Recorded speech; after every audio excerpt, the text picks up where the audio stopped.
But I can't think of a better example of the full saturation news coverage of sensational cases that keeps us all on the edge of our seats, but at the same time possibly poisoning a jury pool. That can happen.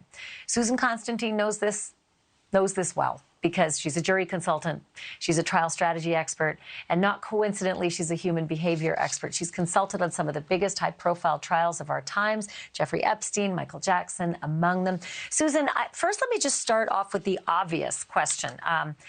Changing a venue is usually what you hear first, right? That's what defense lawyers, sometimes prosecutors, Jerry Sandusky, the prosecutors wanted it out of there. But changing a venue is different in this day and age because venues were all the same with social media, with your phone and the instant alerts.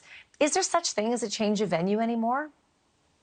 Well, the last I heard of a really big trial that I was, aware of here was in Orlando, Casey Anthony trial. We didn't have a change of venue, but they were pulling in jurors from Pinellas County into Orange County. That actually was effective in this particular case. But I want to share with you that I just got back from London, and in the grocery store in London, there were two of the workers that were there where they were talking about the Idaho murder case and already said about that man that had killed those four people. So you're right. I mean, there's nowhere you can hide, nowhere you can go.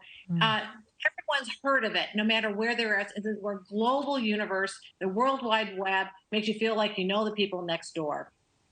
So when you get hired, what do you look for? What are your tricks of the trade so that you know someone who's up on the stand getting voir dired to be a member of a jury panel? You know they're not a stealth juror who's got a mission, right? I'm going to nail that guy, or I'm going to write a book, or whatever it is they might do. What do you look for to make sure you get the panel that your client, be it the prosecutor or the defense, needs? Well, that's a really good question too, Ashley, because really you start with the demographic factors. We know that there are specific type of jurors that tend to be more egalitarian versus authoritarian based on their job, their background. And then you go into, in every case it's different. So for, let's say, the Idaho murder case, we've got four people that were killed. Three of them were women. So that's going to change the dynamics. How many of those people that are on that jury pool or that were summoned for the jury that have children the same age that may also be in college that may project their fears and concerns on that particular defendant? That's one of them. The other thing is that once you compile certain demographic factors, we know that women are generally harder on crime than most men are when it comes to these violent acts against women.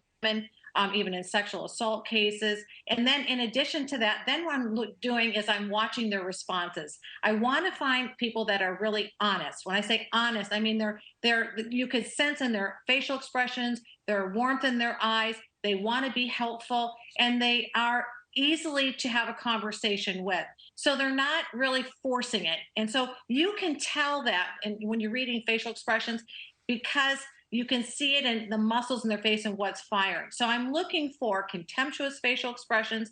Those are the smirks, the eyebrow raises, the demeanor, rapid eye blinking, which is showing cognitive load. So I like to look across the panel, and I want to see when a probative question is asked, one that should create some sort of stimulus. I'm watching to see which jurors' eyes are blinking more rapidly than others. So, I mean, it's fascinating. Well, yeah. Yes. I'm going to get you back next week. I'm running out of time, but I want to get you back next week because jury selection starts on Monday. Susan Constantine, thank you so much. My pleasure.